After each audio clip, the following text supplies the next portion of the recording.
शकील भाई, door to door campaign Mohammad Mukhtar का आज वार्ड नंबर 137 में, और आप देखेंगे कि ज़बरदस्त लोगों में उत्साह, लोग मिल रहे हैं, आ रहे हैं, बातचीत कर रहे हैं और उनका इस्तकबाल कर रहे हैं। क्या कहिएगा शकील भाई?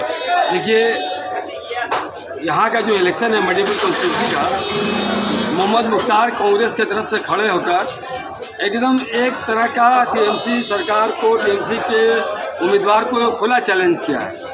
क्योंकि 3 दफ़ा का ये एमएलए रह चुके हैं खलीकुल्ला साहब। 2006 में कांग्रेस से टिकट पर कामयाबी हासिल किया था और उसके बाद 2016 2021 में। लेकिन इनका 3 दफ़ा का टर्म्स आप देखिएगा, इन्होंने गार्डन रिज मटिया ब्रिज के लिए कोई काम ही नहीं किया है। मैं समझता हूँ 294 एमएलए में सबसे नाकारा एमएलए अगर कोई है तो उसका नाम अब्दुल खलीकुल्ला है। 10 साल मौका दिया गया उनको। 10 साल अगर ये चाहते बहुत काम कर सकते थे, लेकिन इनके अंदर में काम करने की सलाहियत नहीं है। ममता बनर्जी का आपने सुना होगा कि जब खलीकुल्ला से ममता बनर्जी ने कहा था कि खालिद दा आपने की चाहिए, तो इन्होंने कहा कि दीदी आमा के पास दे दी। तो बस लेकर मटिया ब्रिज के लिए क्या कीजिएगा? अगर मांगना ही था तो हमारे यहाँ रेडीमेड का हब बनवा देते। हमारे यहाँ जो रेडीमेड का बिजनेस है उसके तरक्की के लिए कोई ऐसा चीज़ मांग लेते जिससे हमारे दर्जी भाइयों का भला होता। लेकिन इन्होंने क्या मांगा? बस मांगा। उसमें इनका एक खास मकसद था, क्योंकि बंगाल बॉन्ड का जो ज़मीन था उसको खाली कराना था। वहाँ पर बस स्टैंड को हटाकर यहाँ पर ये बाबूलाल का सपोर्ट करके यहाँ पर एक नया सियासत कर रहे थे, लेकिन इनका सियासत नहीं चला और आज आवाम के सामने में सब कुछ आया हो गया कि खलीकुल्ला जो यहाँ पर एमएलए हैं 3 दफ़ा के, ये किसी काम के नहीं है। आपको मालूम होगा कि फाटक में एक झमेला हुआ था जो हिंदू मुसलमान का रंग ले चुका था और लोगों ने बहुत उम्मीदें लगा रखी थी खलीकुल्ला से कि अपनी दादा किच्छु करूँ, लेकिन इन्होंने कहा कि मैं इस बारे में कुछ नहीं कर सकता हूँ।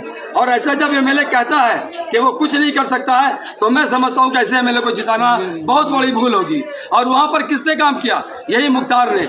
यही मुख्तार है जिसने पुलिस के वैन से 10 आदमी को छुड़ाकर बाहर निकाला था। वो सब के सब हमारे दर्जी भाई थे, उनका कसूर नहीं था, सिर्फ मुसलमान थे इसलिए उनको अरेस्ट किया जा रहा था। लेकिन मैं कहना चाहूँगा कि आज के दिन अगर खलीकुल्ला को आपने वोट दिया तो समझ लीजिए कि आप मटिया ब्रिज को 5 साल के लिए पीछे कर देंगे। इसलिए मैं चाहता हूँ इस दफ़ा मोहम्मद मुख्तार को वोट देकर मुख्तार को कामयाब करें ताकि गार्डन रिज का भला हो सके, गार्डन रिज के तरक्की के काम को किया जा सके। लोगों के साथ खड़ा होना बड़ी बात होती है और ऐसे बहुत सारे वार्ड है, बहुत सारा घर है जिसने एग्जिस्टिंग यानी कि 10 साल से जो है मौजूदा एमएलए खलीकुल्ला उनको देखा तक नहीं है और कहते हैं कि अनफिट रहते हैं वो। खलीकुल्ला तो ना तो आपको उर्दू बेल्ट में कोई काम किया, ना हिंदी बेल्ट में कोई काम किया, और सबसे बड़ी बात कि दर्जी बेल्ट में भी कोई काम नहीं किया।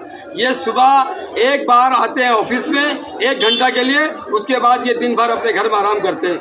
जिस शख्स का तकरीबन 88 से 90 साल उम्र हो चुका हो, वो शख्स चलने के लायक ही नहीं है, वो काम क्या करेगा? ये समझ लीजिए कि ममता बनर्जी और अभिषेक बनर्जी ने खलीकुल्ला को टिकट देकर बहुत बड़ा भूल किया है और आवाम इसी भूल का सजा टीएमसी के हाई कमान को देना चाहती है। यहाँ पर एक बात मैं कहना चाहूँगा कि ममता बनर्जी, अभिषेक बनर्जी, तुझसे कोई बैर नहीं, लेकिन अब्दुल खलीकुल्ला तेरी खैर नहीं। लेकिन एक सवाल आता है, लोग कहते हैं कि मतलब जो है कैंडिडेट को मत देखिए और पार्टी का झंडा, पार्टी के सिंबल देखिए और ममता बनर्जी को देख करके वोट दिए, अभिषेक बनर्जी को वोट देख करके। इन सवालों को आप कैसे लेते हैं? ममता बनर्जी का पूरे बंगाल में वोट मिलेगा, लेकिन मैं चाहता हूँ मटिया ब्रिज से तृणमूल कांग्रेस को शिकस्त हो और यहाँ पर कांग्रेस को कामयाबी हासिल हो। बहुत बहुत शुक्रिया हमारे साथ बात करने के लिए।